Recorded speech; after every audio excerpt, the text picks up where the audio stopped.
196페이지인데요. 우리 지난주까지 어떤 부분을 좀 살펴봤느냐면요. 조지 바나라는 분이 계시잖아요. 세계적인 그 비전 메이커라 이렇게 얘기를 하는데 비전에 관한 한 굉장히 큰 연구 업적을 가지고 있는 분인 것 같아요. 그래서 그 근데 그분이 성경적 세계관 7가지 초석, 그래서 세계관의 가장 기본적인 7가지 어떤 반석이라 그럴까요? 기초에 대해서 이렇게 이야기를 했잖아요. 근데 이제 우리가 이런 걸 보면서 가장 어떤 면에서는 기본적인 이야기인데, 오늘날에는 이런 어떤 이야기들을 여기에도 보면은 신학 대학원에 가서 배워야 할 성경에 대한 깊은 지식이 아니냐, 뭐 이렇게 생각을 하기 쉽다라는 거죠. 근데 이거는 신학 대학원에서 배워야 할 일이 아니라요, 교회 다니는 모든 사람들이라면은 알아야 되고 또 살아가야 될 가장 기본적인 성경적인 진리다라는 것들을 우리가 기억을 해야 된다라는 거죠. 이제 그러면서 이 7가지 초석들을 마음에 새기고 이렇게 살아가는 것들이 굉장히 필요합니다. 그래서 우리가 그런 부분들을 쭉 이렇게 살펴봤잖아요. 자, 그러면 이제 그걸 토대로 해가지고 그러면 이제 다음 세대를 성경적 세계관으로 무장시켜야 할 절박한 필요성, 이제 이런 부분에 대해서 좀 살펴보기를 원하는데, 여기 지금 우리가 좀 읽을 부분이 어떤 면에서 보게 되어지면은 최근에 있었던 설문조사를 토대로 해가지고 있었던 이야기예요. 그래서 이게 굉장히 어떤 면에서는 현실적이면서도 최근의 어떤 일들이라는 거죠. 그래서 이런 것들이 어떤 때는 우리에게 굉장히 큰 충격으로 다가오기도 하는데, 한번 볼까요? 2023년이면은 불과 3년 전 얘기잖아요. 그럼 요즘 이야기라는 거잖아요. 미국에서 출간된 조지 바나의 레이징 스피리추얼 챔피언. 그래서 여기는 보면 영적 챔피언들을 양육하기, 그러니까 영적인 챔피언들을 길러낸다라는 이제 그런 의미에서 이 의미의 어떤 책이라고 할 수 있겠죠. 근데 거기에 보면은 오늘날 우리의 현실은 참으로 암담하다라는 거죠.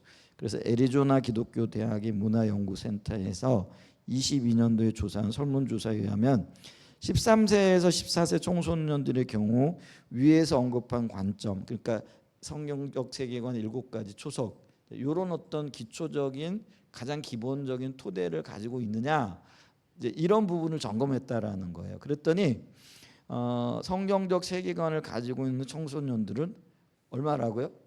1% 이하라는. 그러니까 100명 중에 한 명이 안 된다라는 거. 그럼 이제 이런 얘기예요. 200명 중에 그 2명이 아니고 한 1.8명 정도. 이게 굉장히 심각한 거죠. 그러니까 전혀 그런 어떤 성경적인 세계관, 성경적인 세계관인 기초를 가지고 있지 않다라는 거죠. 그러니까 교회는 다녀도 그렇다. 이게 여기는 이제 뭐 교회 다니는 아이들까지 포함되었겠죠. 이제 그래 가지고 했는데 이런 현상이 나타났다라는 거죠. 그러면 그들의 부모들은 어떠냐라는 거죠. 1984년에서 2003년에 태어난 그들의 이때 그러니까 13세 14세 나이의 그 부모님들이 84년에서 2003년 뭐 그럴 수 있네요. 그 정도 태어나면 그 정도 나이가 되는데, 근데 이제 이런 부모들 어떤 면에서 보게 되어지면은 이 세대를 뭐라 그래야 되나? 요즘은 MZ 세대라 그러는데 이때 이 세대들을 어떤 통칭하는 세대들 있었을 텐데 그래가지고 상당히 젊은 부모 세대잖아요. 이게 2000년대에 태어난, 그러니까 2000년대에 결혼해가지고 아기를 낳은 이제 그런 부모들도 있다라는 거죠. 이제 그 부모들의 경우 설문조사의 응답자의 68%가 자기는 기독교인이라고 대답을 했는데 그들 중 2%만이 성경적 세계관을 가지고 있었다. 이게 놀라운 거예요. 교회는 다니는데 우리가 얘기했던 가장 기본적인 성경적인 세계관이 어떤 거였어요? 예를 들면은 하나님에 대한 정통적인 성경적인 이해에 따라 계시된 것과 같은 세상의 존재가, 하나님이 살아계신다라는 것을 믿느냐라는 거예요. 그게 삶의 기초가 되느냐라는 거죠. 근데 어떤 면에서는 교회는 다니는데 하나님이 살아계신지 안 계신지 잘 모르겠다라는 거. 본 적이 없다라는 그러니까 인격적인 어떤 관계가 안 되어지니까요. 이제 이런 현상이 나타나는 거. 그러면 교회는 왜 다니느냐 이렇게 얘기했을 때요. 많은 경우 이거였어요. 윤리적이고 도덕적인 어떤 가르침이 좋으니까. 이제 그게 이제 어떤 면에서는 산상복음에서 가르치는 내용들이잖아요. 그래서 이 그 자유주의 신학자들 같은 경우는요, 성경에 좀 그 기적적인 이야기들 또 오늘날 이해가 안 되는 것들 또 뭐 과학으로나 이런 거 설명이 잘 안 되어지는 것들은 다 빼버리잖아요. 이제 그러면 남는 건 뭐 있어요? 윤리적이고 도덕적이고. 근데 이제 예를 들면 산상복음의 어떤 가르침들은요, 윤리적으로 도덕적으로 완벽하거든요. 어떤 면에서는요. 이제 그러니까 그런 걸 좋아하는 거예요. 우리는 그런 것들을 굉장히 소중히 여긴다. 또 그런 가치들이 좋다. 뭐 이러면서 교회를 다니고 그러면 그들이 하나님을 믿는 게 아니라 그런 어떤 그 윤리적이고 도덕적인 어떤 가치의 우월성 뭐 이런 것들 그리고 나는 그런 것들을 추구하고 있기 때문에 나는 좋은 사람이다 이렇게 생각을 한다라는 거죠. 그래서 이게 지금 그 68%의 사람들은 교회를 다니는 사람들인데 근데 어떤 그런 성경적인 기초가 든든하냐 이런 것들에 대해서는 2%만이 확신을 가지고 있더라라는 그런 얘기죠. 그리고 심지어 교회에서 어린이 사역을 담당 오늘날 얘기하면 뭐 그 전도사님들 어린이 사역 담당하는 전도사님들도 있고 아니면 이제 저 같은 사람들이잖아요. 가끔 이제 NWC 가가지고 아동부 설교도 하고 뭐 유치부 설교도 하고 뭐 이런 사람들이잖아요. 근데 이런 사람들 이런 사역 담당하는 사역자의 경우에도 8명 중 7명이 성경적 세계관으로 무장되어 있지 않았다라는 거예요. 이게 엄청난 이야기예요. 그러니까 우리가 미국을 어떤 면에서는 신앙의 본고장, 그러니까 유럽에서 미국으로 건너간 지 오래됐잖아요. 그리고 우리도 어떤 면에서는 우리 신학이나 이런 것들이 대부분 미국에서 건너왔어요. 그러니까 이제 우리나라에서 공부하는 분들, 이제 신학교에서 가르치는 분들이 물론 유럽에서 공부하기도 한 분들도 계세요. 근데 그런 분들은 소수고요. 대부분 미국에 가가지고 신학 공부를 하거든요. 지금도 그렇고요. 그러니까 미국에서 배웠다라는 거죠. 근데 신앙도 배우고 신학도 배웠는데 지금 미국의 형편이 지금 이 정도로까지 지금 추락해 있다라는 거죠. 전반적으로 보아도 수치는 심각하다는 거죠. 근데 65세 이상은 8%, 50에서 64세는 5%, 30에서 49세는 3%, 18세에서 29세는 1%만이 성경적 세계관을 가지고 있었습니다. 이게 언제적 통계라고요? 2022년. 불과 4년 전. 그러면은 4년이 지난 지금은 이것보다 조금 더 심각해졌을 수도 있다라는 거죠.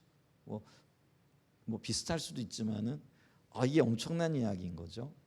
그러면 이제 결국 오늘날 대부분의 기독교인들은 상황에 따라 자기에게 편리한 대로 믿는 혼합주의 세계관을 가지고 있었다라는 거죠.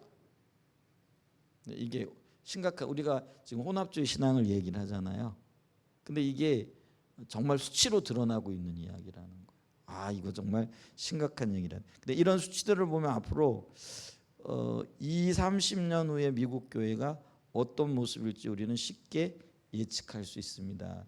이게 특별한 변화가 없고 하나님의 부흥이 부어지지 않게 되어지면은요.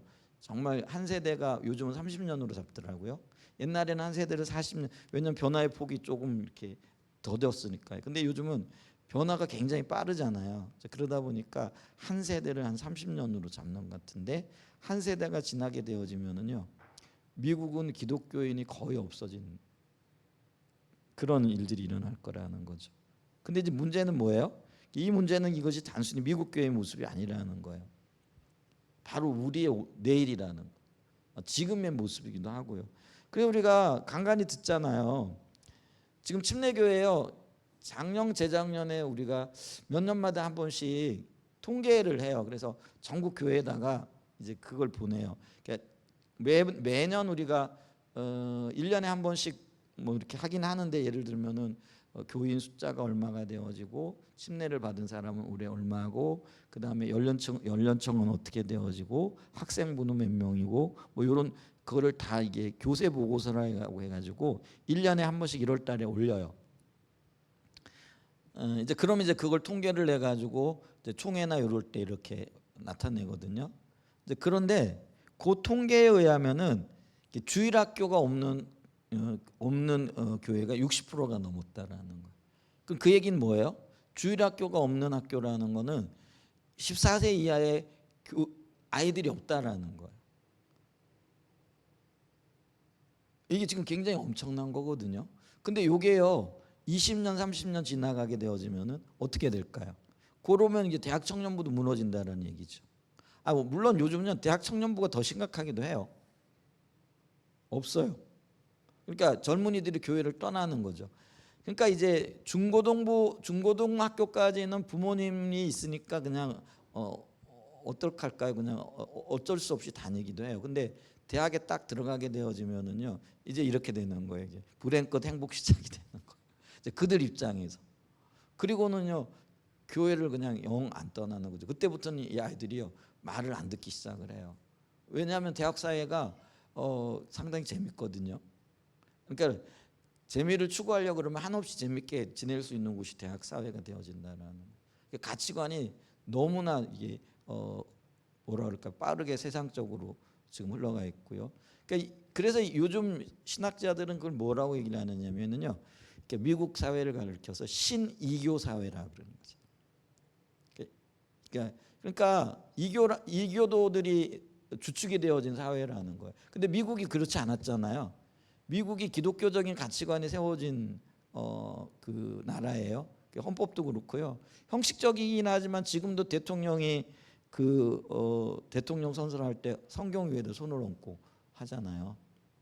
그리고 뭐 이렇게 어떤 특별한 행사가 있을 때 꼭 목사님을 초청하기도 하죠. 그러니까 미국에서 가장 많이 초청되어졌던 목사님이 빌리 그레함 목사님이라고 이렇게 얘기를 하잖아요. 그러니까 굉장히 영향력을 미치고 지금도 그래요. 어떤 행사나 이럴 때는 그래도 목사님을 초청해 가지고 목사님의 뭐 설교를 듣고 뭐 형식적이긴 하지만은 이제 보수적인 쪽에서는 더 그런 것들이 강하죠. 이제 그렇고 대부분이 그러고요. 아직까지는 미국 대통령이 되려면은요. 그래도 기독교인이어야 하는 그런 어떤 뭐랄까 룰 비슷한 게 이렇게 있단 말이에요. 근데 그런 세계였던 미국이 지금은 이제 뭐예요? 이교 사회가 되어졌는데 새로운 이교 사회가 되어졌다라는 거예요. 근데 그 움직임이요 빠르게 세계로 확산되어지고 있는데 가장 많은 영향력을 받고 있는 게 나라 우리나라. 우리나라는 미국에서 어제 있었으면 오늘 바로 수입이 될 거예요. 어떤 일들이 그런 일들이 지금 일어나고 있다라는 거죠. 여기 보면은 저는 한국 교회가 그보다 더 심했으면 심했지 덜하지 않다고 생각합니다. 내가 아까 얘기했잖아요. 이게 지금 그 전원 부모 세대도 그렇고 아이들도 그렇고 기독교적인 세계관이란 말 자체가 이제는 없는 거죠. 성경적인 삶이라는 것 모르는 거예요. 요즘 초등학교 가 보면은요 정말 교회 다니는 아이들 찾아보기 힘들 거요. 근데 우리 제가 신학대학원 다닐 때만 해도요. 예를 들면 제가 어린이 전도 옆에 이렇게 가가지고 훈련 받고 이랬거든요. 그러면 거기 와가지고 훈련 받는 초등학교 선생님들이 꽤 계셨어요. 근데 그 선생님들이 왜 오느냐면은요. 옛날에는 특별활동 시간 있잖아요. 이런 때 선생님에게 자율권이 있었나 봐요. 그래가지고 그때 아이들에게 복음 전하겠다고. 그래가지고 왜 어린이 전도협회는 지금도 생각나실 거죠. 융판 설교라든가 뭐 또 재미있는 선교사 이야기라든가 굉장히 재밌거든요. 선교사 이야기들. 그러니까 제가 그때 윌리엄 캐리라든지 또 빨강 머리 뭐 그런 뭐 이런 하여간 그림으로 이렇게 그려가지고 보여주면서 그 선교사 일대기 이런 것들. 에릭 여러분 그거 알잖아요. 왜? 그 육상 선수였는데 주일날 올림픽 경기에 나갔는데 주일날 경기한다고 안 했어요. 그래서 그 사람이 주종목이 200m인가 뭐인데 근데 주일날 그 경기를 안 나갔는데 다른 날 다른 선수가 탈이 나가지고 대신해서 다른 종목에 자기 주 종목이 아닌데 나갔어요. 그게 400m인가 뭐 그런데 근데 거기서 금메달을 에릭 리들 이야기. 근데 그분이 나중에 중국 선교사가 되거든. 거기서 순교하시는데 이제 그런 이야기들 그런 그게 이제 영화화 돼 가지고 나오게 됐죠. 여러분 보셨어요? 참 재밌게 그 영화를 봤는데 또 예를 들면 또 왜 저 아마존에 왜 들어갔다가 들어가는 날 죽어요. 순교를 당해요. 근데 이제 그 아내가 어린 아들을 데리고 다시 그곳으로 들어가는 거죠. 그래가지고 그것이 변화되어진 뭐 이런 이야기들. 그게 여러분 우리가 성교 영화 미션이라는 게 있었어요. 아셔요? 한 30년 전에나 나왔나 모르겠는데 그게 실제 모델이거든요. 그런 이야기들, 그런 이제 재밌는 이야기들 뭐 이런 것들을 재밌게 꾸며가지고 꾸민 게 아니라 이제 실화를 바탕으로 한 거죠. 이제 그래가지고 들려주면 애들이 참 재밌게 들었던 기억이 나거든요. 그래서 우리가 3DC, 5DC 그래가지고 3일 동안 애들 불러다가 방학 동안에 복음을 가르치고 그래서 애들을 주께로 인도하고 이제 그러면 수월찮게 애들이 그때 많이 왔어요. 들었어요. 그리고 교회로 인도되기도 했거든요. 그 선생님들이 그렇게 했고요. 근데 요즘 어때요? 학교에서 예수 얘기했다간 큰일 난대. 곧바로 이게 교육청이라든지 학교에 제재를 받는 정도가 되어졌고요. 그거 계속하게 되어지면은 교사직을 내려놔야 할 수도 있는 그런 상황이 되어져 버린 거죠. 학교 안에서 종교 얘기 못해요. 근데 참 재밌죠. 종교 얘기 못한다라는 게 기독교 얘기를 못하는 거예요. 다른 종교는 얘기해도 돼요. 그러니까 이게 어떤 의미로 보게 되면은요, 기독교를 뭐라 그럴까요? 이렇게 대상으로 하고 어떤 그런 것들이, 그러니까 이게 생명에 대한 굉장히 강력한 영적인 반발이라 이렇게 봐도 되지 않을까 싶어요. 이제 그런 것들을 보면 우리가 그걸 보게 되어지는 거죠. 근데 그게 미국에서 시작되어져 가지고요, 물론 유럽에서도 그렇고요, 우리나라에서도 점점 이제는 굳게 닫혀지고요. 이제 그러다 보니까요, 학교에 교회 다니는 아이들이 거의 없어요. 한 반에 한두 명, 그것도 없는 경우들도 많이 있고요. 그러면 이제는 교회 다니는 아이들이 오히려 지금 놀림감이 되어지는 거죠. 그런 일들이 있고요. 그리고 교회 다니는 아이들이 학교 가서 나 교회 다닌다 얘기를 못하는 거죠. 요즘 이제 직장인들도 그렇다면서요. 자기가 이렇게 교회 다니는 거에 대해서 오픈을 안 한다면서요. 오픈하면은 좋은 얘기보다는 안 좋은 얘기 그리고 불이익을 더 당할 수도 있고 뭐 이런 어떤 지금 사회적인 분위기가 되어져 버렸잖아요. 이제 그런 현상이 지금 신이교 사회로 이미 접어들었다라는 거. 그러니까 이제 주님 오실 때가 되어지면은 이제 예수 믿는다는 것 때문에 초대교회 때처럼요 박해받을 수도 있는 때가 되어질지 모르겠어요. 그러니까 이게 역사가 반복이 되어지는데 어떤 면에서 보게 되어지면은 주님 오실 그때가 가장 또 어두운 시대가 되어질 수도 있겠죠. 왜냐하면 가장 밝은 빛으로 오실 주님께서 그 시대에 오시지 않을까 이렇게 싶어요. 그러면 이제 우리가 또 심각한 거예요. 이 성경적인 기독교 세계관으로 무장되어져 있지 않으면 이 신이교 사회에서 견뎌낼 수가 없는 거예요. 뭘 붙잡고 있겠느냐라는 거죠. 어떻게 살아낼 수 있겠느냐라는 거죠. 그러니까 우리는 그래도 우리가요 교회의 영광을 뭐 이렇게 부응하는 시기, 그래서 하나님이 함께하시고 또 어떤 임재들이 있고 그게 뭐 반니 못 반니인데도 그래도 우리는 그 혜택을 누린 사람들이거든요. 교회 안에 하나님 함께하시고 놀라운 역사들이 있었고 또 기도 응답도 있고 감격도 있고 뭐 이런 것들 다 보고 우리가 그래도 그게 어떤 면에서는 우리의 믿음의 한 토대가 되어지는 측면도 있잖아요. 근데 이제 우리 다음 세대들은 어떻게 할 거냐라는 거. 요즘 교회 안에서 주의 영광을 보기가 쉽냐라는 거예요. 보고 있느냐라는 거. 거의 못 보고 있잖아요. 그러니까 이 아이들에게는요 붙잡을 게 없어요. 뭘 붙잡아요? 우리는 우리 삶의 역사하신 주님의 역사에 대한 그 기억이라도 있잖아요. 그리고 그걸 토대로 나가잖아요. 근데 우리 아이들은 도대체 어떻게 할 거냐라는 거죠. 물론 하나님이 그들에게도 역사하시기 너무 이렇게 부정적으로 볼 건 없어요. 왜냐하면 주님이 주권자이기 때문에 이 모든 것 뒤에 역사하시는 분 하나님이시라 하나님 하실 거예요. 우리의 우려와는 상관없이 하나님 일하실 텐데 근데 하나님이 일하실 수 있도록 이들이 영적인 마음의 상태가 준비되어져 있고 바른 자세와 태도가 있어야 된다라는 거죠. 그게 이제 기독교적인 세계관의 기초가 되어져 있어야 된다라는. 근데 이제 이런 인식 자체가 없는 거예요. 그러니까 교회도 이런 인식이 없는 거예요. 교회가 잠자고 있는 거예요. 우리도 그렇잖아요. 주님이 우리를 이렇게 인도하시기 전에는 세계관 문제 별로 심각하게 생각하지 않았거든요. 근데 이게 어떤 면에서는요, 그러니까 가려졌던 진리들이 드러나면서 하나님께서 보여주시는 거거든요. 그게 주님이 지금 교회를 이끌어가고 계시다라는 거예요. 그러니까 주님은 이제는 몇몇 소수의 교회들을 깨워가시면서 이제 점점 더 많은 교회에게 이런 일들을 할 거예요. 그래서 이제 세계관 얘기가 서서히 지금 일어나고 있거든요. 내 신앙이 어디에 기초를 두고 어떻게 무장되어져야 될 것인가. 근데 이게 우리의 무지기도 하지만 주님이 일해 가시면서 깨워나가고 있는 현상이기도 하다라는, 그거에 우리가 소망을 가져야 되는 거죠. 어두워졌던 영역이 다시 밝아지게 되어질 거라는 거죠. 근데 그런 소망이 있지만은 한편으로는 우리의 현실을 보면 너무 암담하다라는 거죠.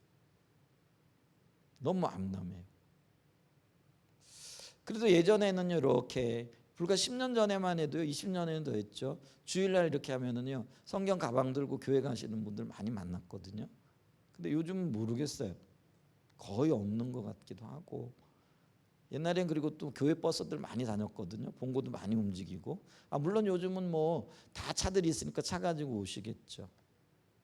그러니까 그런 거, 근데 그래도 분위기를 보면 알거든요. 근데 이제 그런 것들도 많이 사라지고 이런 어떤 현상들이 나타나 있는 것들을 보죠. 자, 그래서 우리나라의 경우 더 심하면 심했지 덜하지 않다고 생각을 하는데, 통계적으로 주일학교 이게 이제 몇 년 전에 50%라 그랬거든요. 근데 지금 60%, 65%, 이제 70% 이렇게 되어져 가요. 우리 교회도 지금 빨리 우리 청년들 결혼해야 되고요. 아이들 듬성듬성 많이 낳아야 되고요. 많이 낳기를 축복합니다. 교회 주일학교 숫자 늘리기 위해서 많이 낳아라 그런 얘기가 아니고요. 생육하고 번성하라는 주님의 말씀대로 많이 낳고요. 저도 이렇게 되면은 저는 이제 제 아내가 아이를 좀 더 갖기를 원했는데 이제 그 아이가 낳을 수 있는 형편이 안 돼서 더 이상 못 낳거든요. 그런 사정이 되어서 수술하기도 하고 이래가지고 그래서 이제 둘밖에 못 낳았는데, 지금 생각해 보면은 조금 더 낳아도 참 좋았었겠다 하는 생각은 해요. 이제 근데 그때는요, 뭐 하긴 사회적인 분위기도 있고 그래가지고 둘 더 이상 낳으면 또 큰일 나는 줄 알기도 했고요. 근데 이제 지금은 인구가 줄어들고 있는 시기이기도 하고요. 그리고 이제 나누면은 또 국가가 알아서 해주는 부분도 많이 있잖아요. 뭐 거기에 우리가 뭐 기댈 건 없지만은 이제 그래서 좀 더 낳아도 되지 않을까. 그러려면 이제 빨리빨리 결혼을 해야 되는데, 저도 기도 제목이에요. 제 딸은 열심히 좀 기도하라고, 아빠 결혼할 수 있도록 빨리 좀 기도를 해줘야지. 그런데 제가 기도를 하는데 그게 내 마음대로 되는 것도 아니고 주님은 은혜를 베풀어 주셔야 되는데, 이제 본인은 결혼하기를 참 원해요. 축복합니다. 빨리 좋은 짝 만나서 하나님께서 붙인. 그래서 우리 모든 청년들이 때 되면은 부모들 걱정 안 하고 빨리빨리 결혼하고 빨리빨리 아들 딸 낳아가지고 젊었을 때 잘 교육시키, 신앙적인 토대하에 성경적인 세계관을 토대로 해서 잘 교육시킬 수 있기를 축복합니다. 아멘. 그래서 주일학교, 그러니까 교회 안에 아이들이 바글바글거리면 얼마나 좋을까요, 그죠? 우리 주 안에 하나만 있는데도 굉장히 하는 거 보고 굉장히 기뻐하잖아요, 그죠? 그래서 더 많은 아이들이 이렇게 태어나고 그랬으면 참 좋겠다 이렇게 싶습니다. 그래서 주일학교가 줄어드는 게 아니라 늘어나고, 그리고 또 아이들이 있으면 아이들이 몰려들더라고요. 또 그게 희한한 현상이기도 해요. 없으면 더 없어지고. 그렇다. 교회도 보니까요, 큰 교회는 또 사람들이 몰려요. 근데 작은 교회들은 또 점점 더 없어지고 그래요. 특별히 하나님의 은혜가 굉장히 절실하게 필요한 그런 시기인 것 같아요. 근데 주일학교가 줄어들어요. 이게 현실이에요. 예전에 50%였다. 지금은 주일학교 없는 교회가 60%다, 65%다, 70%다. 어떤 지역은요, 없는 데가 더 많은 거죠. 그래도 대도시나 이런 데는 그래도 그나마 건건히 버티고 있는데 지금 이제 그런 현상들이 나타나고 있다라는. 그러면서 뭐예요? 대학생들이 교회를 떠난다라는 것이 이제는 그게 공공연한 일이 되어졌다라는 거죠. 이런 일이 있고. 자, 여기에 덧붙여서 세계관의 관점에서 아이들이 어떤 상태에 있는가를 보면 문제는 더, 그러니까 교회를 다니는 아이들도 뭐예요? 기독교적인 세계관으로 무장되어지기보다는 대학에 딱 가는 그 순간부터 중고등학교 때부터 그래요. 요즘 중고등학교 때부터 교육 받는 것 자체가 그렇거든요. 진화론적 세계관에서 그걸 토대로 이렇게 교육을 받다 보니까 교회에서 듣는 이야기들이요, 그냥 그거는 그냥 교회에서 하는 이야기 이렇게 되어지는 거죠.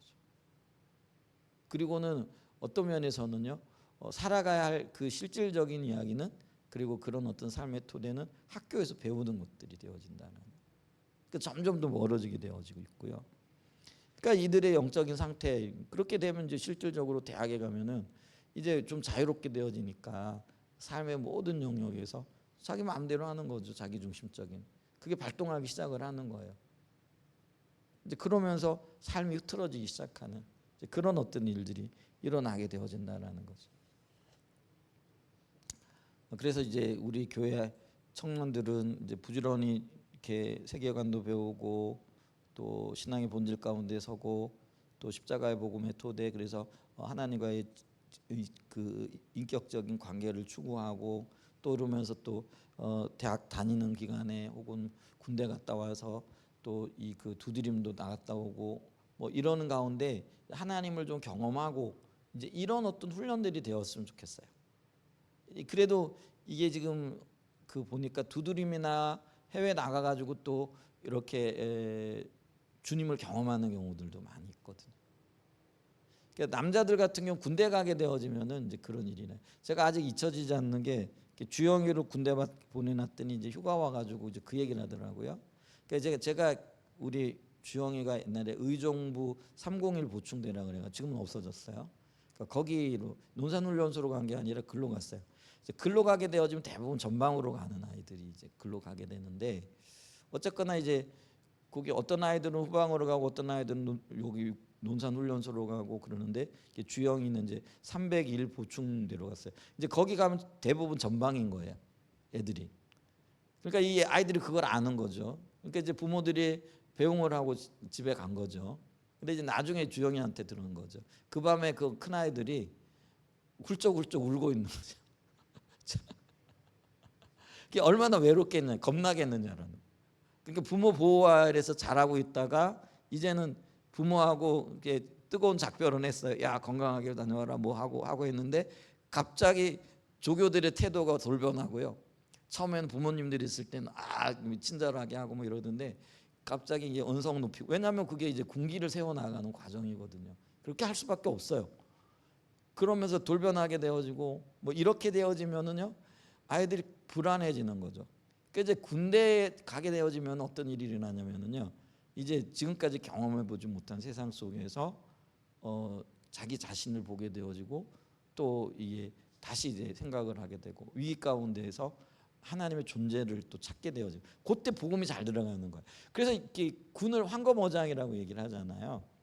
제가 오늘 우리 교단에서 온 침례 교단에서 온 신문, 침례 신문이라고 있어요. 교단 소식지인데 얼마 전에 한 2, 3주 전에 한 3, 4주 전인가요?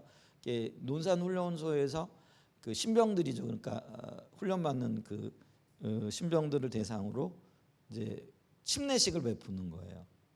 근데 그 인원이 2,000명이 넘더라고요.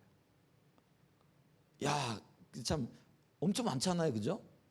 근데 그 아이들이 다 지금 뭐 예수를 믿는다 그건 아니고요. 초코파이 때문에 온 아이들도 있고요. 선물 때문에 온 아이들도 부지기수겠고 뭐 그렇겠지만은 그래도 그들이 교회로 나왔다라는 거예요. 근데 왜 나왔느냐? 이게 공고한 거예요. 훈련도 힘들고 부모로부터 고립되어서 있다라는 것이 힘들고 난생 처음 겪어보는 환경이 이게 너무나 힘들고 낯선 거예요. 그런데 그러니까 뭐예요? 의지할 걸 찾게 되어지는 거죠. 근데 그들이 다 대학생들이지 대부분 요즘은요. 이제 그러면서 그들이 어떤 지금까지 생각하지 못했던 것들, 듣지 않았던 이야기들에 귀가 열리게 되어지는 거예요. 그래서 복음을 전하니까 그래도 교회 나와서 침례를 받겠다고 하는 아이들은 그 순간에는 그래도 감동이 있었던 거잖아요. 근데 대부분의 경우 이렇게 침례 받고 가면은 교회를 안 나가는 사람들이 많대요. 근데 참 놀랍게도요, 그렇게 고백하고 침례를 받았던 사람들이 나중에 나이가 들어가지고요, 어떤 일이 부딪히거나 이러면은 많이 돌아온다라는 거. 그러니까 그게요, 그들의 어떤 의지기보다는 하나님의 의지인 거죠. 너 나 믿겠다고 했잖아.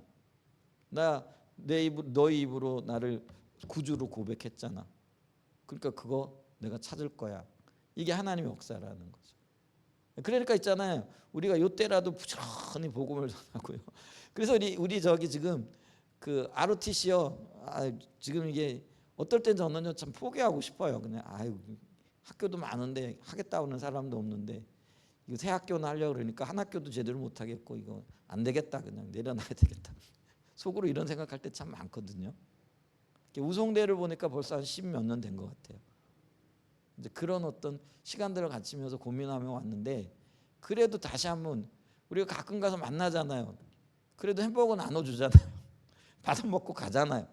그러니까 이게 우리가 주님의 이름으로 공급하는 거니까 주님의 것 먹었으니까 주님이 찾으시지 않으시겠는가? 이런 그런 마음과 기도를 하러 가고, 또 그 아이들 중에 관심이 있으면은 한 영혼이라도. 작년에는 우리가 누구예요? 가연인가? 가은인가? 이제 그 청년 같은 경우는요, 그래도 그 세례를 받았다고 하더라고요. 교회에서 이제 교단에 따라 가지고 세례도 주고 침례도 주는데, 이제 다른 교단에서 주관할 땐 세례 주는 거예요. 세례는 받았는데 왜 세례를 받았는지 모르겠대. 그래가지고 세례는 뭔지 가르치면서 예수님을 진짜로 영접하게 하는 그런 시간을 가졌거든요. 아마 뭐 4월달에 5월달에 한번 오겠다고 그러는데 그게 쉽지 않을 거다 저는 생각을 했는데, 뭐 역시 못 왔어요. 지금 7월달인데. 근데 뭐 지금은 이제 우리가 연락하지 않는 한에는 뭐 근데 굳이 뭐 더 연락을 할 필요는 없겠다 싶기도 하고, 근데 가끔요 몇 년이 지나고 난 다음에 그때 참 감사했습니다 하고 이렇게 문자가 오는 친구들이 있어요. 근데 그들 마음에는 그게 남아 있거든요. 그들이 주님이 찾으실 거예요. 그래서 지금은 열매가 없는 것 같을지 몰라도 혹은 그들이 지금 너무 바쁘기 때문에 다른 곳에 신경을 쓰고 있을지 몰라도 주님은 기억하실 거라는 거죠. 그리고 그들이 인생의 공고한 날이 찾아올 때요, 내가 그때 주님을 만났었지 하고 돌이키거든요. 그런 측면에서 보면은요, 우리가 이걸 또 포기할 수도 없겠다 싶어요. 그래서 2학기 때는 조금 더 적극적으로 움직여야 될 것 같은데, 이제 9월 4일에 한밭대 그 학군 단장하고 교수들하고 식사 약속이, 제가 그때 벌써 7월 달인가 6월 달에 아예 미리 잡아놨거든요. 그래서 그렇게 하고 우송대도 그렇고 충남대도 그렇고 이제 좀 해야 될 거. 한남대는 지금 우리 전도사님 잘하고 계시고요. 그래서 조금 적극적으로 움직이고, 여러분들 중에서도 내가 한 학교 좀 해보겠다 그런 말씀해 주셔도 좋겠어요. 그래가지고 함께 이렇게 잘 섬겨도 좋지 않을까 싶고, 그 다음에 이제 YMC 대학생 우송대 지금 학생 하나는 꾸준하게 만나고 있어요. 참 감사해요. 요번에 그 뭐죠? NWC에도 왔더라고요. 제 아내가 한번 이야기를 했나 모르겠는데, 그러니까 선교사님이 어느 교회를 방문했는지 연관이 있는지 모르겠는데 YMC를 소개를 했고요. 그래가지고 연락이 왔어요. 그래서 지금 벌써 한 두세 번 만났나요? 한 번 만났어요? 만나가지고 식사도 하고. 근데 이제 NWC 와가지고 연락이 왔더라고, 메시지가 왔더라고요. 어디 계시냐고. 우리 그때 제 아내가 못 갔죠. 이제 그래가지고 그런 저기를 하고, 근데 이제 나중에 연락이 왔어요. 너무 은혜스러웠다고. 그래서 그럼 끝나고 나중에 한번 보자. 그래 2학기 이 학생하고도 연관이 잘 되어질 것 같고요. 그 다음에 이제 뭐 다른 이제 그 한남대 같은 경우도 전도사님 지금 소수이긴 하지만 잘 만나고 계시고요. 그 다음에 이제 한밭대는 이제 아직 별이가 있고요. 한남대 이제 B가 이제 들어가고요. 수정이도 이번에 보니까 이제 다시 복학을 하고요. 그래서 한남대는 조금 더 활발하게 이루어질 수 있지 않을까 싶고요. 다른 학교들도 좀 이렇게 잘 연결되어졌으면 참 좋겠어요. 이제 그런 과정 중에 있는데, 근데 참 쉽지는 않아요. 왜냐하면은 어떤 면에서는요, 어떤 문화 자체가 혹은 환경 자체가 너무 지금 열악해져 있는 상태인 거예요. 근데 이런 것들을 바꾸자고 하는 것들 자체가 굉장히 어려운 거죠. 근데 마치 그 골리앗을 대적하는 다윗처럼 우리가 세상 가운데에서 하나님을 의지하고 나가야 되지 않을까 싶은 이제 그런 마음이 이렇게 있죠. 그래서 이제 지금 이제 그런 부분들에 대해서 조금 더 서둘러야 될 때다 이런 이야기를 하는 거죠. 그래서 여기 보세요. 대학생들이 교회를 떠난다는 것은 이제 상식이 되어졌고 여기에 덧붙여서 세계관의 관점에서 아이들이 어떤 상태에 있는가를 보면 문제는 훨씬 더 심각합니다. 우리는 우리의 어린 아이들을 예수님의 진정한 제자로 키우는 일을 지금부터라도 서둘러야 됩니다. 그래서 그 4세에서 14세 요때가 그 애들 세계관이 형성되어지는 황금기라고 이렇게 얘기를 하더라고요. 그래서 그때 이후에는 잘 바뀌지 않는데요. 그 형성되어진 어떤 세계관이. 그래서 어렸을 때 말씀을 들은 아이들이 나중에라도 돌아올 수 있는 가능성이 있어서 아이들에게 복음을 전하고 말씀에 좀 노출될 수 있는 빈도수를 더 높여 나가는 것, 이런 것들도 굉장히 중요하지 않나. 그런 일을 위해서는 지금부터 우리가 서둘러야 한다라는 거죠. 자, 그렇지 않으면 앞으로 한국 교회가 어떤 모습이 될지는 불보듯 뻔하다라는 거죠. 조지 바나도 말한 것처럼 지금 모든 역량을 다 동원해서 우리의 어린아이들을 영적 챔피언으로 키워야 된다. 영적 승리자로 키워야 된다라는 그런 의미인 거죠. 그것이 절체절명의 과제이다.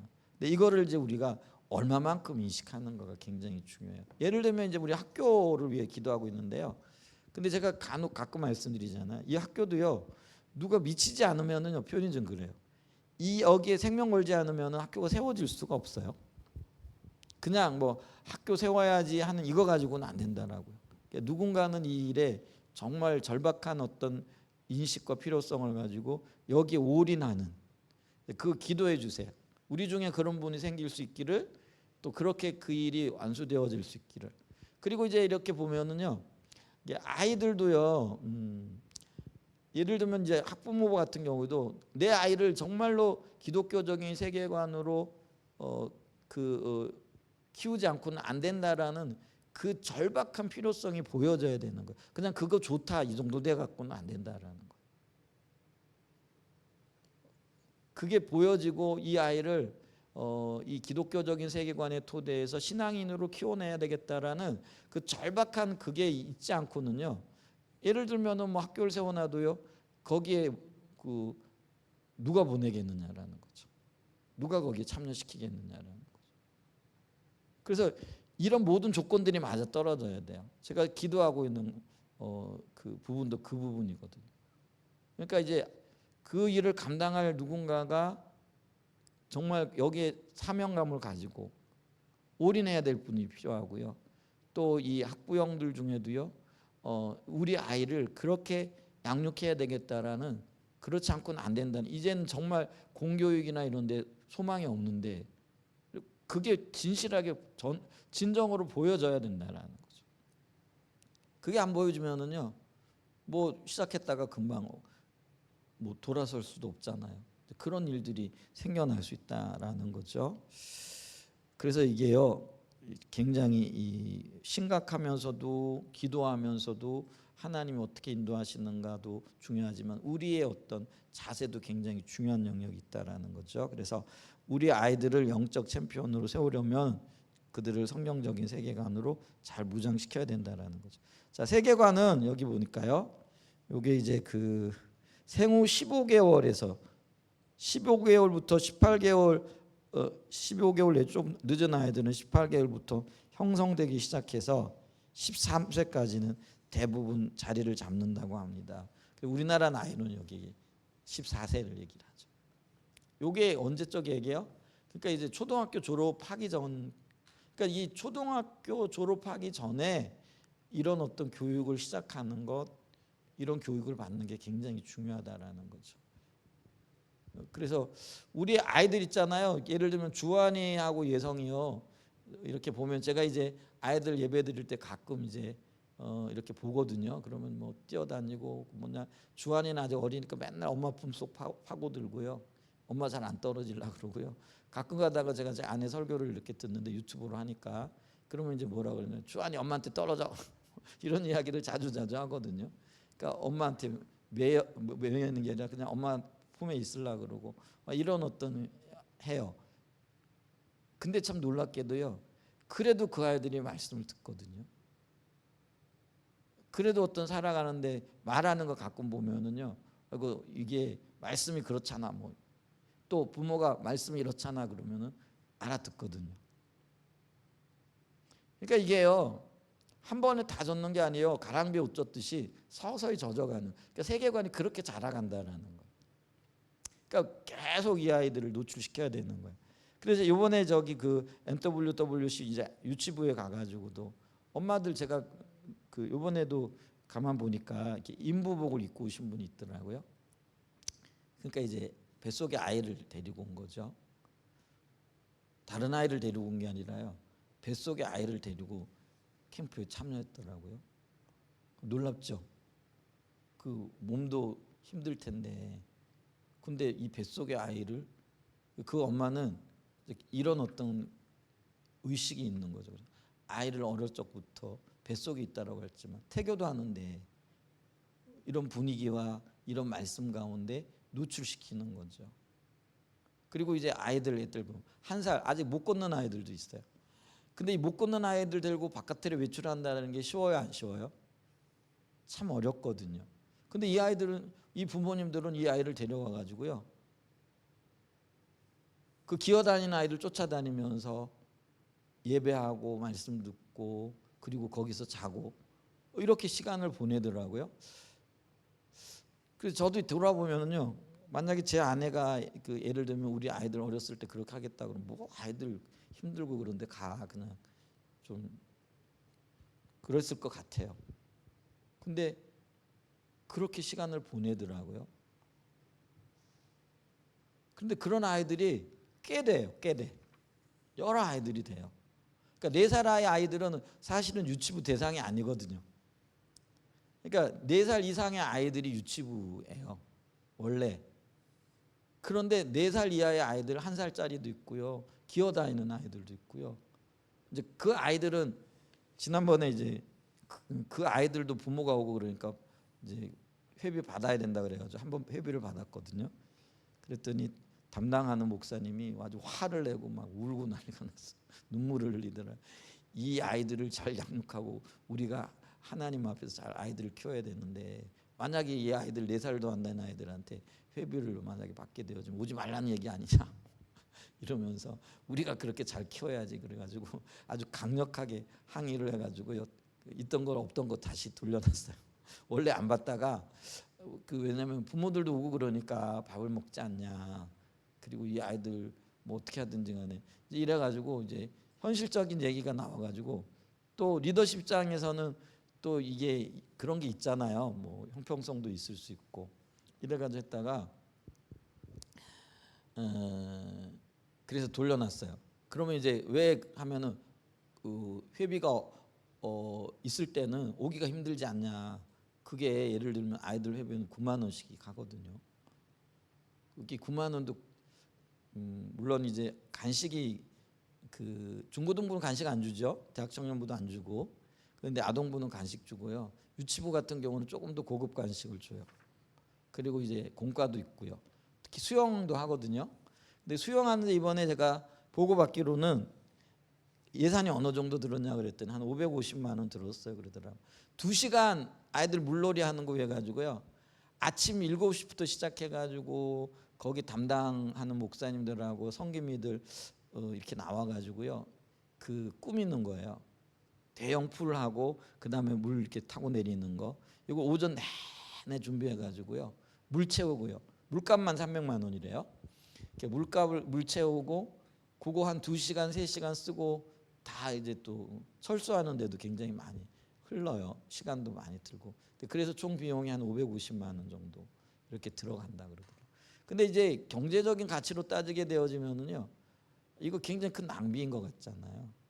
근데 이제 아이들은 발산할 어떤 도구도 필요하고 시간도 필요하기 때문에 이제 그런 시간들을 갖는데, 근데 이런 거 다 따지게 되어지면은요 경비가 수월치 않게 사실 들어요. 아이들은 어쩌면 더 들 수도 있는 영역이죠. 그러다 보니까 이제 이걸 어떻게 좀 예산을 좀 그 할 수 있냐, 그래서 받자 뭐 이래가지고 시작했다가 그러면 그 엄마들이 안 온다. 어렸을 때부터 주님을 찾고 노출시키고 자라나도록 우리가 그런 어떤 가치관을 가지고 나가고 있는데 이거 받지 말아야 된다 하고 강력하게 어필을 했어요. 우리 유치부 담당하시는 목사님이. 그리고 이제 거기에 이제 제 아내도 좀 동조를 하고 뭐 하여간 그때 조금 이런 왔다 갔다 하는 이야기들 가운데 그래가지고 안 받게 되어졌죠. 이제 그러면서 그 전에도 이렇게 물론 왔지만은 그 아이들도 꽤 많이 이렇게 오고 있는 거죠. 근데 제가 그걸 보면서 참 감사한 게요, 이 엄마들은요 사실은 굉장히 힘들거든요. 걸어다니는 아이들 힘든데 이렇게 기저귀 차고 있는 아이들 때로는 뭐 예배 중에도 가가지고 기저귀도 갈아주고 뭐 이런 어떤 일들을 해야 되거든요. 근데도 기꺼이 그걸 감수하고 있거든요. 그런 분들이 있어야 돼요. 그렇게 이 아이를 성경적인 세계관을 갖춘 아이로 이렇게 훈련시키고 노출시켜서 이 아이가 자라날 수 있도록 해야 되겠다라는, 엄마부터 솔선수범하는, 거기에 어떤 면에서 모든 것들을 올인하는 이제 그런 어떤 자세들이 절실하게 필요하다라는 거죠. 그래서 지금 유치부부터 그런 일들이 일어나고 있고요. 근데 이제 좀 추세가 바뀌는데, 그 전에는 부모님들이 많았는데 요번에 교사들이 많더라고요. 젊은 교사들이 많이 이렇게 투입이 되어지고 있는 것 같아서 유치부도 좀 어떤 분위기가 좀 바뀌고 있나 지금 제가 그 생각을 하고 있습니다. 자, 그리고 13세까지 깊게 형성된 세계관은 그 이후로 크게 바뀌는 경우가 매우 드물다고 합니다. 물론 성령님은 나중에라도 사람들을 근본적으로, 성령이 하시지 않으면 이게 안 된다라는 거. 그러니까 늦게 예수 믿어도 성령께 하셔서 확 바뀌는 분들이 계시잖아요, 세계관이. 저도 늦게 믿었고요. 우리 중에는 대부분 이제 늦게 믿은 분들이 많이 계실 거예요. 모태 때부터 믿으시는 분들도 계시겠지만은, 그러나 그러한 경우는 오히려 예외적인 경우입니다. 또한 심지어 어른이 되어 영적으로 놀라운 체험을 통해 주님을 새롭게 만난 사람들 중에서도 그들이 가지고 있던 세계관은 변하지 않는 경우가 많다라는 거예요. 근데 이 변하기 위해서 끊임없이 훈련도 받아야 되고요, 문제 의식도 있어야 된다라는 거죠. 그러니까 우리가 왜 임재 가운데 들어가야 되느냐면은요, 잘 바뀌지 않기 때문에. 예를 들면 임재 가운데 한번 들어가면은요 조금만 어떤 그런 껍질 같은 게 깨지고 그러는 거예요. 제가 종종 예를 들잖아요. 소나기가 100mm가 왔는데요, 땅을 파보면 별로 안 젖어 있거든요. 근데 가랑비가요 몇 시간 와요. 그러면은 나중에 파보면은요, 뭐 비 한꺼번에 확 쏟아지고 간 거보다요, 그렇게 가랑비가 몇 시간 왔을 때 훨씬 더 깊이까지 젖어 있거든요. 그러니까 그 얘기는요, 우리가 임재에 얼마나 많이 노출되느냐에 따라 가지고 변화가 이렇게 더 클 수 있다라는 거예요. 그래서 우리가요 어렸을 때부터 계속 노출되어져야 돼. 그래서 제가 이번에 아이들하고 이렇게 예배를 드리면서 부모님들에게 가능하면 아이들뿐만 아니라 부모님들도 예배에 많이 참여해라. 기도의 자리에 가라. 성경 공부하는 자리에 기회가 되고 시간이 되면 가라. 그게 바로 자기 자신을 임재 가운데 노출시키는 행위다. 그럴 때 주님의 역사가 일어나는 거다. 그래서 그런 부분들에 대해서 권면을 하기도 했어요. 근데 그거는 우리도 마찬가지예요. 있잖아요, 우리가 임재의 자리 갔다 나오잖아요. 그럼 향이 달라요. 사람의 향이 다르고요. 근데 뭐 일주일에 한번 가가지고요 나와 보면은요 별 게 없어요. 그러니까 자주자주 들어가고 자주자주 찾고 자주자주 주님과 교제하는 자리에 설 수 있는 그런 은혜가 있기를 축복합니다. 아멘. 그렇게 해야 된다라는 거죠. 따라서 1세부터 초등학교 6학년 혹은 중학교 1학년까지의 시기가 우리 아이들을 성경적 세계관으로 무장시켜 주님의 참된 제자, 영적인 승리자, 챔피언으로 키워야 할 핵심적인 시간이다. 우리가 소위 얘기하는 골든타임이 이때라는 거죠. 그래서 우리 다음 세대들은요 이거 잘 명심하고요, 그러니까 아이들 이렇게 결혼하고 아이를 가질 때도 기도하고 또 가지고 있을 때도 임재 가운데 들어가기를, 그리고 부모가 아빠도 그렇고요, 엄마도 그렇고요, 함께 노력을 해야 됩니다. 그러니까 뭐 물론 이제 유대인들은요 그 자녀 교육이 부모 엄마에게 더 큰 어떤 영향, 사실 엄마에게도 큰 영향력이 있긴 있죠, 아빠보다는. 그래도 함께 노력해야 돼요. 함께 노력해야 돼요. 우리 남자 형제들 알겠죠? 자녀 교육이 그 엄마에게만 있는 게 아니고 아빠에게도 있을 수 있어요. 아멘? 대답을 안 해. 아직 너무 멀게 느껴지나? 자, 조금만 더 읽어봐요. 여기 이게 굉장히 중요한 얘기를 해요. 이게 다 아는 얘기 같지만 굉장히 중요한 얘기예요. 그런데 오늘날 그 나이 아이들의 세계관 형성에 가장 큰 영향을 끼치고 있는 것이 무엇이냐 하십니까? 오늘날 아이들의 세계관 형성에 가장 영향을 미치는 것은 부모, 친구, 교사보다 뭐라고요? 미디어입니다. 그러니까 어렸을 때부터요, 특별히 유치원 뭐 이런 아이들한테요 핸드폰 주어지는 거 아니에요. 그러면 이때요 벌써 핸드폰에 빨려 들어가기 시작하고, 그 핸드폰이요 세계관을 전달하는 굉장히 중요한 도구 역할을 하거든요. 그러니까 가능하면 초등학생들도 핸드폰 주지 말아야 돼. 우리 지금 예성이 핸드폰 없죠? 잘하고 있는 일인 것 같아. 예성이 핸드폰 있어요? 있어요? 안 주면 좋은데, 통화만 되는 거? 그 지혜로운 얘기는 하네. 통화만 되는 거 어디 있는지 뭐 이런 걸 알아야 돼. 근데 요즘 있잖아요, 그 핸드폰이 컴퓨터잖아요. 손 안에 있는 컴퓨터. 그래서 뭐 하여간 내가 하고 싶은 거 다 할 수 있잖아요. 제 아내는 요즘 뭐라 그러더라? 그 뭐지? 그거 당신 뭐라고 하죠? 뭐라 그러고 오늘도 누구하고 전화 연결시켜줘 하고 하던데. 빅스비가 아니고 뭐지? 헤이 구글. 뭐 그러면서 하여간 원하는 걸 많이 할 수 있는 적이 있더라고요. 근데요 이게 물론 이제 성숙한 사람들에겐 도움이 되겠지만요, 성숙한 사람도 우리들에게도 도움보다는 해가 더 많은 것 같아요. 요즘 가만히 보니까요. 대부분 그거 가지고 요즘 어른들이 유튜브 많이 하잖아요. 그런 걸로만 정보도 얻고 굉장히 유익하게 쓰일 수도 있겠지만은요, 근데 유익한 것만큼 해악도 많아요. 그거 인식하고 계셔야 되고요. 그리고 어렸을 때 특별히 뭐 뇌과학적으로 얘기하더라고요. 저는 그게 무슨 말인지 잘 알아듣지는 못하겠지만 하여간 뇌과학적으로 얘기하면 전두엽이 뭐 어쩌고 저쩌고 해가지고 거기에 적응된대요. 그래가지고 헤어날 수가 없대요. 이게 중독인 거예요. 그러니까 요즘은요 술만 중독이 아니고요, 알코올만 중독이 아니고 도박만 중독이 아니고요, 이 미디어도 중독인 거예요. 하루라도 안 하고는 못 사시잖아요. 저 여러분도 그렇잖아요. 진짜 큰 결심을 해야 되잖아요. 어떤 분들은 근데요 있더라고요. 업무 때문에 이걸 하는데 집에 딱 들어가면 그 순간부터는 핸드폰을 안 한대요. 그것도 한 방법인 것 같아요.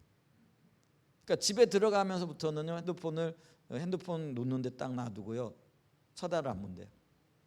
근데 우리는 침대에 들어가면서 핸드폰 들고 들어가죠. 근데 그게 사실은요 정말 안 좋은 행동이라는 거예요.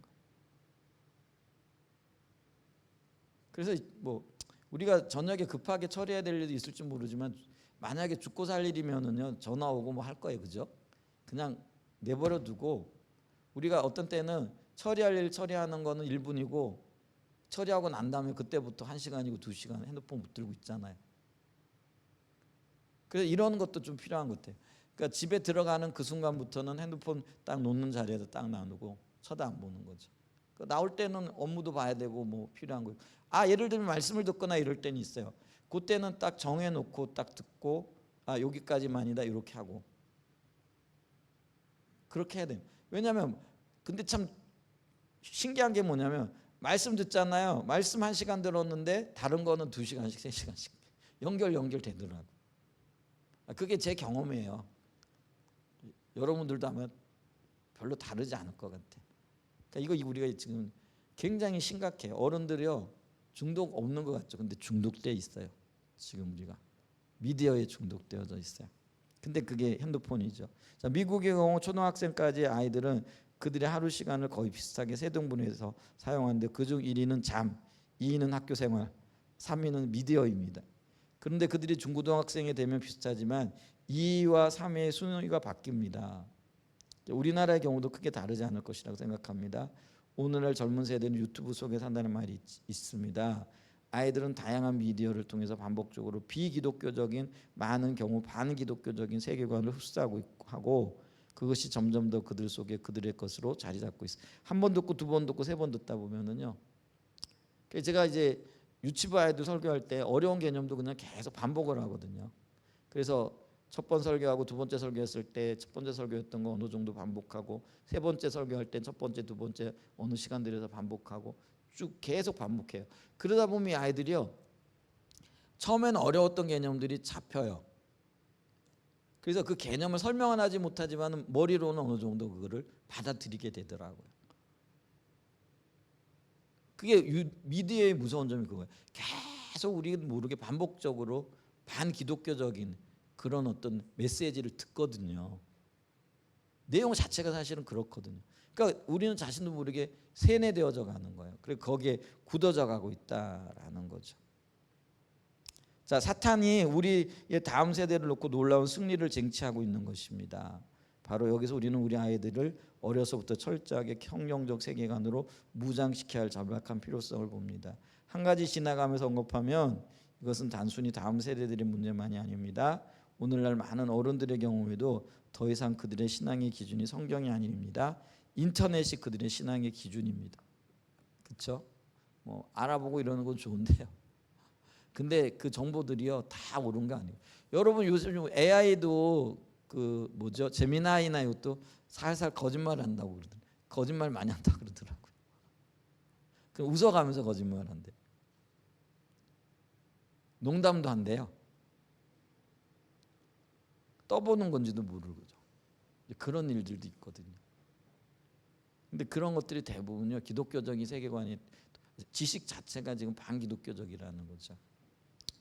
신앙 예배 헌금 등 다양한 분야에서 그들은 인터넷에 떠다니는 다양한 의견들 중 자신의 입맛에 맞는 것들을 선별적으로 취해서 그것에 따라 신앙생활합니다. 기준이 아니라는 거예요. 그 인터넷에서 그 뭐라 그러죠? 인플루언서라 그러나요? 자기들의 견해를 가지고 얘기를 하거든요. 잘못된 걸 주입시키고 있거든요. 근데 그게 성경적인 기준이 아닌 경우들이 많거든. 근데 우리는 그걸 들으면은요, 그게 인플루언서 혹은 유명 인플루언서 혹은 유명 설교자가 이야기하는 거기 때문에 그게 성경적일 기준일 거라고 착각한다라는 거죠. 근데요, 유명 목사님들이 말하는 거라고 해가지고요, 그게 다 성경적인 기준은 아닐 수도 있거든요. 그걸 분별해야 되는데 자꾸 듣다 보면 그게 분별이 안 돼요. 왜냐하면 내 안에 야망이 있거든요. 그래서 내가 원하는 것과 누구의 말이 딱 맞잖아요. 그 은혜가 되는 거예요. 그러면서 그걸 붙잡아 버리는 거예요. 그리고 그게 기준이 돼 버리는 거예요.